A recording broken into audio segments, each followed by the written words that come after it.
the scene, she says to him, "Good cock, by the way," as she walks out and he's in the bath. Is there anything at any point that you think, There's a moment that, I can't remember what episode it is actually, maybe it's episode 5, where Peter is trying to breed a European super horse.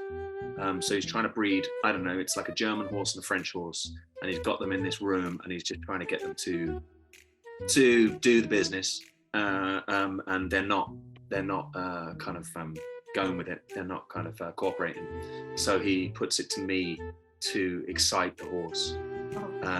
And I can't remember my exact line, but it's like, "You want me to wank the horse?" And so essentially I have to put on some big long leather gloves and get the horse ready for action. When I read that, I was like, oh man, this is pretty full on. Hi, Gwilym.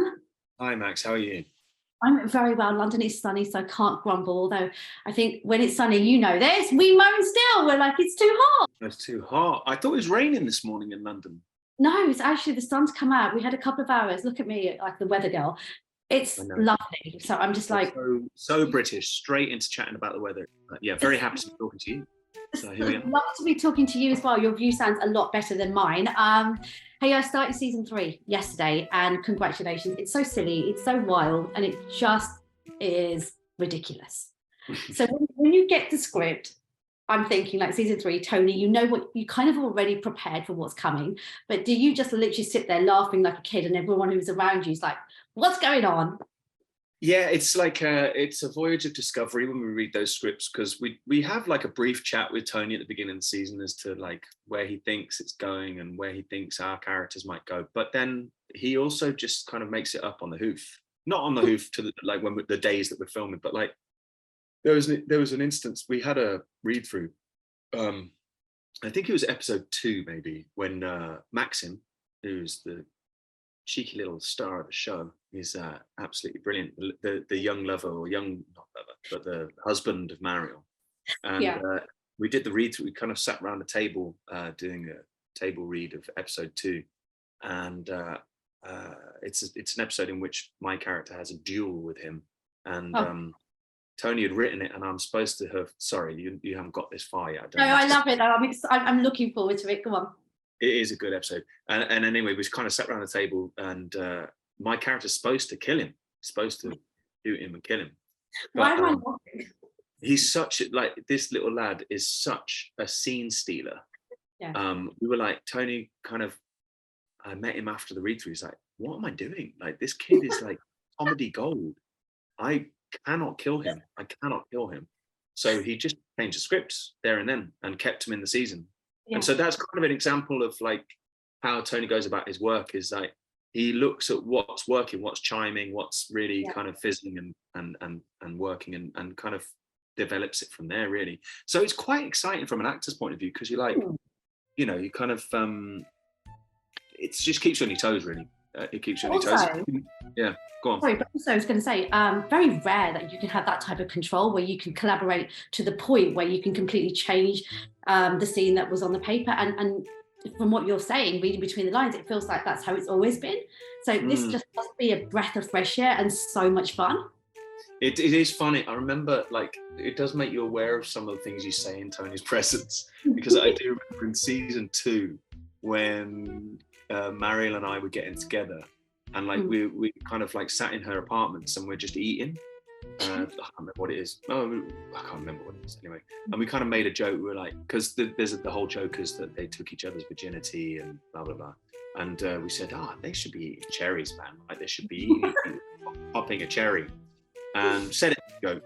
And then like there was a new scene that got kind of added in where Mariel is very slowly and seductively just like popping a cherry out, and we were like, oh, okay. You know, the thing I also love about this series, and I don't know if you've thought about it, we're living in such a PC world at the moment, and there are certain things that absolutely I think people need to be aware of and be much more respectful about. But comedy, humour, TV, I think is definitely an art form where you can just let loose and have fun.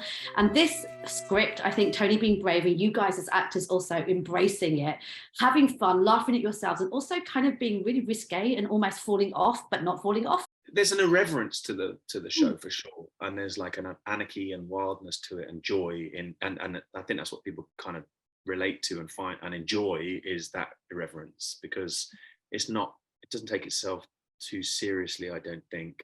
But equally, I don't think it's ever cruel in its humor. I know that there's violence and the people, it's a dangerous court to live in, and some pretty awful things happen to people. But I don't think we ever cross the line into kind of punching down at groups of people or anything like that. I'm wondering as well, because one thing I love about costume dramas is and a lot of the women that I talk to that do them hate costumes. They will say, oh my God, I can't breathe, it's so uncomfortable, and they have secret pockets and all sorts. But for you, because some of those sets, they're so elaborate and so beautiful, have you been pinching little things and just putting them in your pocket and thought, right, that'll be a memory, I love the fact that people always ask this question. It's like, I absolutely would, because it's like a whole thing, isn't it? It's a whole different era. How often are you going to get to pinch little things? And there must be something in your... That's just theft, though. That's just thieving, right? So you're just stealing stuff. Do you ever... We do actually, like me and Georgina particularly, we look around the sets and we're like, well, we kind of like, if you could just have one thing from this room, what would you have? And there's always like, a nice armchair, or... It's usually, I love you, a whole armchair. I know it's difficult to smuggle that out the studio under my coat. There's two portraits of me and Georgina, actually, Charity, in our apartments, and I've got my eye on that in very, very elaborate, grand gold, like gilded frames, and I quite fancy that. Nice. But again, I have to stick that down my trousers and without being seen. And before you rush off, you're currently shooting something. Can you tell me anything? What are you up to? Because you always do amazing projects.